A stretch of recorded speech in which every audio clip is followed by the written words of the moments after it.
You know what time it is. It's creative thinking time.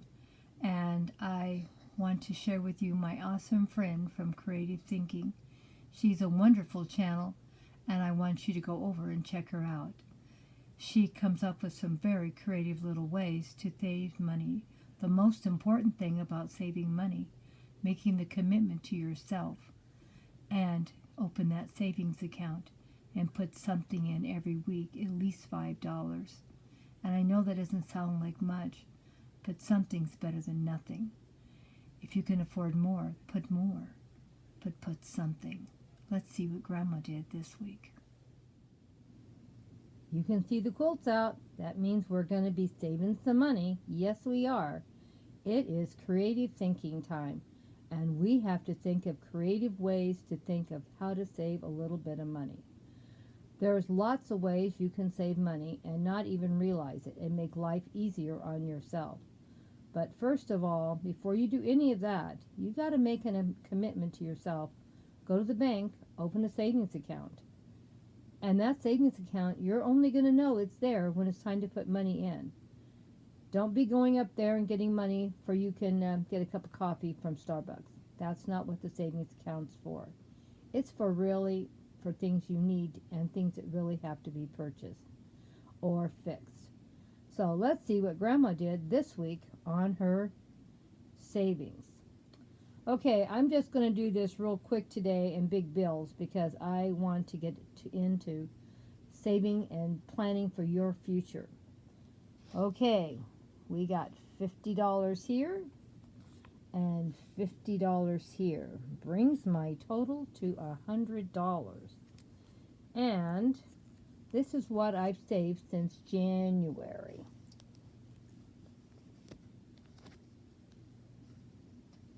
This calendar year, I have saved $2,364.30. I am very proud of myself. I made a commitment to try to put $100 a week in savings. When I get paid, the first thing I pay is myself. Yes, myself. Because if we don't, we're going to be up a creek. This year alone, I had to buy a new refrigerator. I paid cash for it. Took the money out of savings. I had to put brakes on my car, and I had a tire get wrecked from a screw somewhere on the freeway, I guess, because I don't work in a construction zone. So those were all big expenses, and I had to take all the money out of savings. That was very, very depressing. But let's keep in mind, I had the money to take out of savings. I have the money to keep having money for emergencies. But of course, you do have to put money back once you take it out. So that is the depressing part. But I don't want to complain because as bad as things are getting, at least I am getting money saved. I'm going to try to get enough money saved for dental work every year to at least get one tooth fixed a year. I'm not even going to worry about more than one tooth because inflation's just taking off. We have to rethink our values and what we want to do because we do have to consider how much everything is costing. But that doesn't mean I've stopped saving. It doesn't even mean I've stopped saving how much I was saving. It just means I've had to gear back that some of this money that I'm saving now is not going to be able to go for dental because I've had too many emergencies come out this year. And that's okay. We have to just deal with what happens, but I'm still saving. And even though things are getting harder, and I realize it's getting harder for other people more than me because there's just me and Grandpa. I don't have children to feed. I don't have all the expenses of raising a family. And I know it's harder. So I don't want to make you guys feel like, oh, I think you guys are doing terrible. But you've got to cut those credit cards up. That was the thing that was the hardest for me. We just cut them all up. And sometimes you get, well, you want to go do something. And this is going to really sound terrible. My husband just went to the ball game with our grandson and my son-in-law. And he said, now you can't pay cash for anything. You have to use a credit card. So my grandson paid for everything on his credit card, and my husband had the cash. But it's like the society is making us have to use cards for everything. I don't know why that is. You can buy credit cards that you just go and spend $50 or $100 or $200, whatever you're going to spend on them, and so you don't really have a credit card. When the money's gone, then you're out of money. That's a big hassle, I understand, and I've done it. So because sometimes they just won't take cash, and I guess I'll have to get a card like that for my husband the next time he goes to a ball game, since you no longer can pay with cash. And I realize that our government wants to eventually have everything on a card, and I think that's a very, very bad decision. It's hard to manage your money on a card. Now, I realize that a lot of people do that. Do not get me wrong, I do realize that, and I'm sure some do it quite well. But I'm sure the average American cannot do it and run it well. I have children and grandchildren that take no cash and they just throw down a card for everything they do. I don't like that kind of theory, and I don't like that kind of program, but that's just me. I have trouble managing my money. I have so much money that I pull out to live on every week, and that's what I live on. And I have to figure out when I run out of money, I got to stop spending it. And that's what I have to do. But that's because I can't control myself with money. So even though I say all that, I have people say, well, you're doing a great job. Yeah, I am doing a great job because I only allow myself so much. I give myself a $150 a week limit on my grocery bill. Now, if I go over $20, I'm not going to be devastated. But as you notice by my pantry hauls, that if I go over 1 week, the next week we go under, because my max is $150 a week. So that's $600 a month.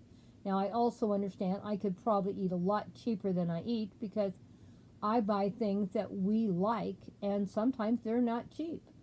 But I don't let that worry me. I have to budget on something else, but I still have a budget of $150 a week. But if we like a certain brand of something that we really do like better, I will usually spend the extra money.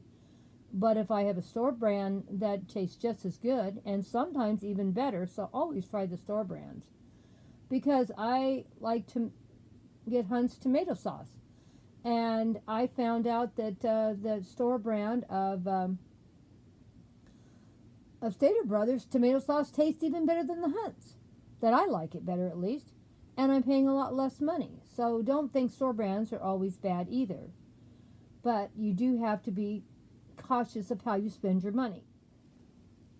Now, when I was younger and I had children at home, what I would do, I would get my 3 favorite stores and look at the ads for that week, and I would go to each of those stores and only buy things that were on sale, and using that money so I could get more value for my money. And we cooked around a menu around those sale items. Now, I don't really do that anymore because there's just 2 of us. I'm not trying to feed a family. I have a full pantry and I have a full freezer. But I do pay attention to what's on special at usually the 1 or 2 stores. And usually I just go to grocery like Stater Brothers most of the time. Occasionally I will buy something at Costco, and occasionally I will go over to Aldi's. Aldi's is a lot cheaper, I think, overall, but I think I have more variety at Stater Brothers. I don't buy a lot of stuff at Costco anymore because there's just 2 of us.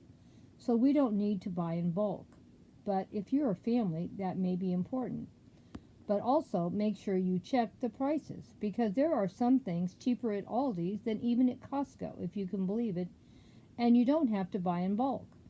So you do have to pay attention to your prices. You have to pay attention to how many people you're feeding in your household.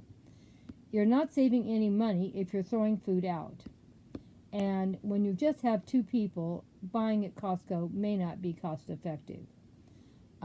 They also sell some items at Stater Brothers, like I'll buy the Marie Callender pot pies, and they sell it cheaper if you're buying, I think it's 8 of them in a package.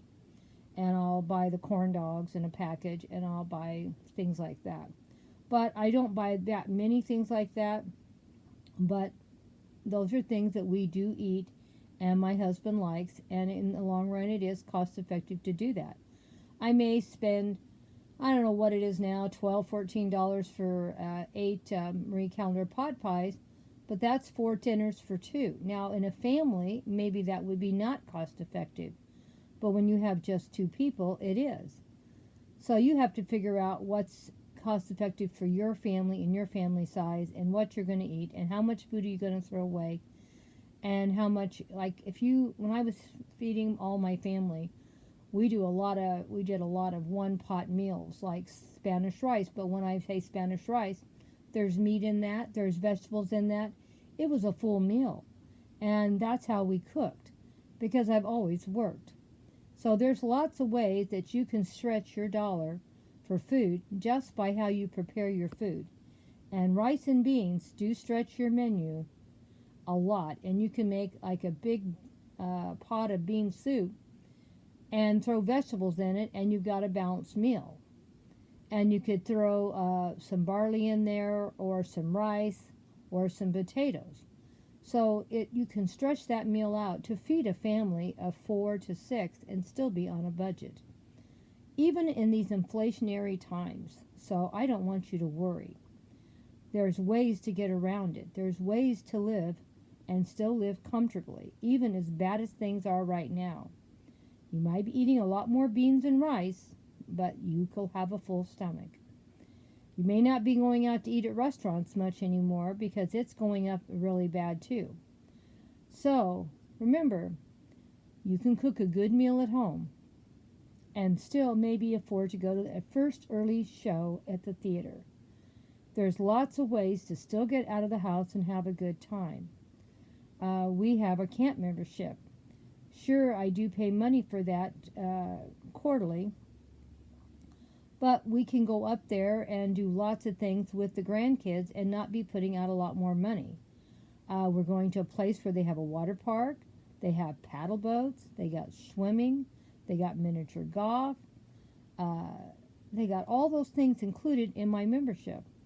So you can make a day out with the family, and sure, you might have to pack a lunch, but you got to pack a lunch at home. Just make some peanut butter sandwiches. You don't have to go out and make an elaborate meal. A bag of chips or something to go with the sandwiches. Just take some water. You don't even have to take bottled water. Just get some water with a filter and put it in a container and take it with you.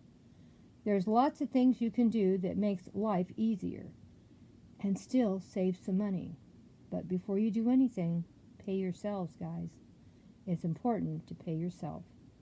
Well, I'll see you in 2 weeks for another one of our awesome videos on saving money, and we'll see if we can't get a little bit of money saved for the vacation. How does that sound? Vacations are very important, so don't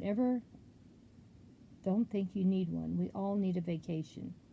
We need to get away from our work and just see something new and different. So vacations are important also.